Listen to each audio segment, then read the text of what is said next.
in Surah Mu'minun, chapter number 23, says that we have created the human being from Sulala. Sulala means a quintessence, the best part of the whole. So one sperm, the one spermatozoa out of tens of millions, the Quran refers to as Sulala, the best part of the whole.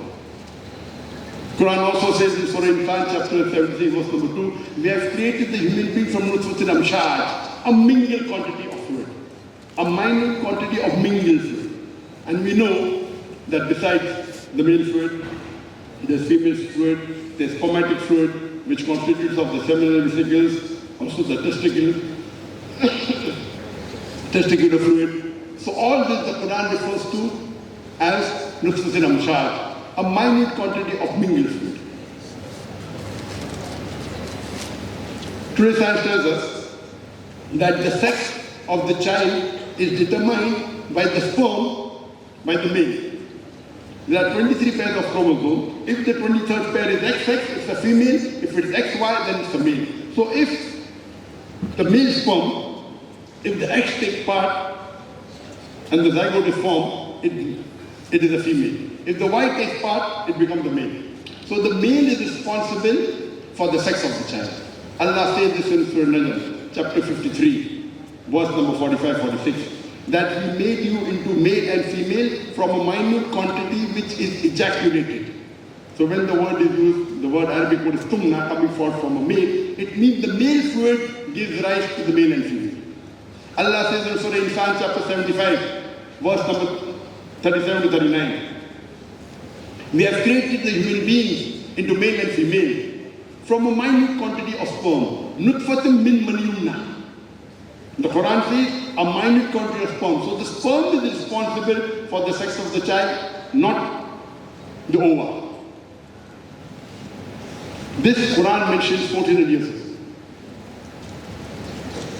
Furthermore, the Quran says that do not the human beings know for what they have been created? They have created from a drop coming forth from the backbone and the ribs.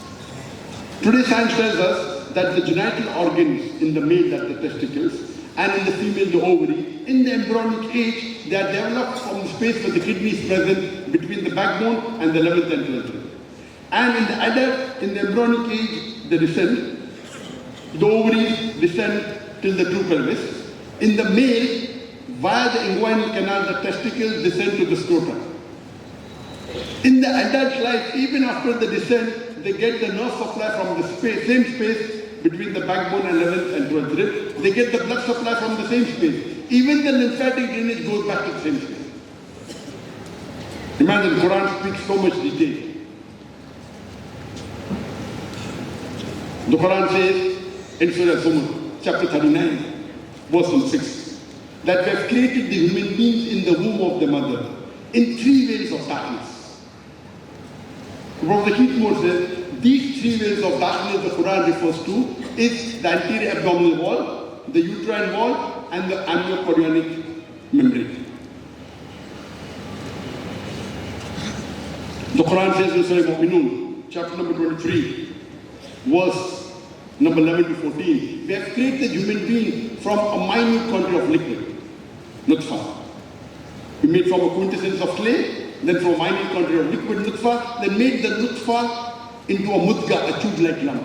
Then made the tube-like lump into izaman, bones. Then we clothed the bones with flesh. Glory be to Allah, who is the best to create. And today science tells us that initially there is a minute quantity of liquid, it becomes a tube-like lump. So probably Keith takes a plasticine, makes it look like a leech, and bites it between his teeth, and the teeth marks, they resemble the somites. And then we made it into a bone izaman, made the bones, clothed the bones with flesh line. Glory be to Allah, who is the best to create. Till this time, the development, the embryonic development, whether it be in different animals, whether rabbit, whether fish, is the same as human being. After this stage, and Allah says, we have created, He is the best to create, a different creature. Then, the difference in the human figure comes out, the head, the arms, the legs. Further mentioned in Surah Hajj chapter 22, verse number 5, that we have created the human being from a nutfa, then made into a mudga, partly formed and partly unformed. When Professor Marshall Johnson, head of the analytical department in Thomas Jefferson University in Philadelphia, he was asked, what does it mean partly formed and partly unformed? He says at this stage, some of the organs in the embryo are completely formed, some are not completely formed. Some cells are differentiated, some are not differentiated. So if I say it's a complete creation, it is wrong. If I say incomplete, it is wrong. There is no better description than what the Quran gives in Surah Hajj, chapter 22, verse number 5, partly formed and partly unformed. Quran says in Surah Insan, chapter 76, verse number 2, that we have created the human beings and giving them the faculty of hearing and sight and feeling. Today science tells us, first comes the sense of hearing, then comes the sight, then comes feeling. We have come to know now. I would like to end my talk with giving two examples of the Quran. Allah says in the Quran, in Surah Insan, Allah says in Surah Qiyamah, chapter 75, verse 3, that when the unbelievers say, how will Allah be able to reconstruct our bones on the day of judgment? After we have died, we have been buried, how can He reconstruct our bones?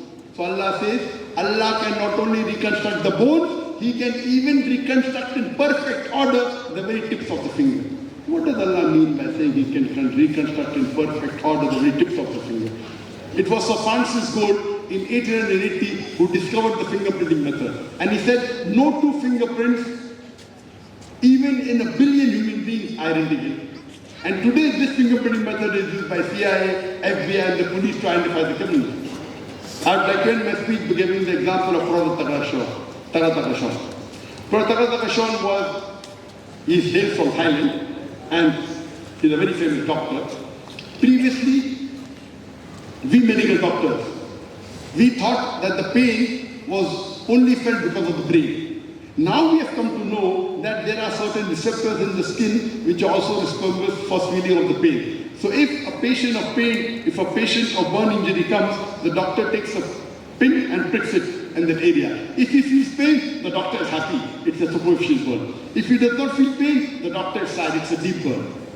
Quran says in Surah Nisa chapter 4, 56, as to those who reject our signs, we shall cast them into the hellfire. And as often as the skins are roasted, we shall give them fresh skin so that we shall feel the pain. If you catch Hitler today and give him punishment, 6 million Jews incinerated, you can take revenge only of one, or punishment of one. On the day of judgment, if Allah wants to incinerate, burn Hitler 6 million times, or 12 million times, He can do it. As often as your skins are roasted, we shall give them fresh skin so that we shall feel the pain, indicating there is something in the skin which are called as pain receptors. Prophet Takashon, when he read the translation of this verse, he was so impressed that in the 8th medical conference, Islamic medical conference in Riyadh, he said the Shahada, La ilaha illallah Muhammadur Rasulullah wa akhiru dawana alhamdulillah rabbil alamin. Alhamdulillah, thank you very much.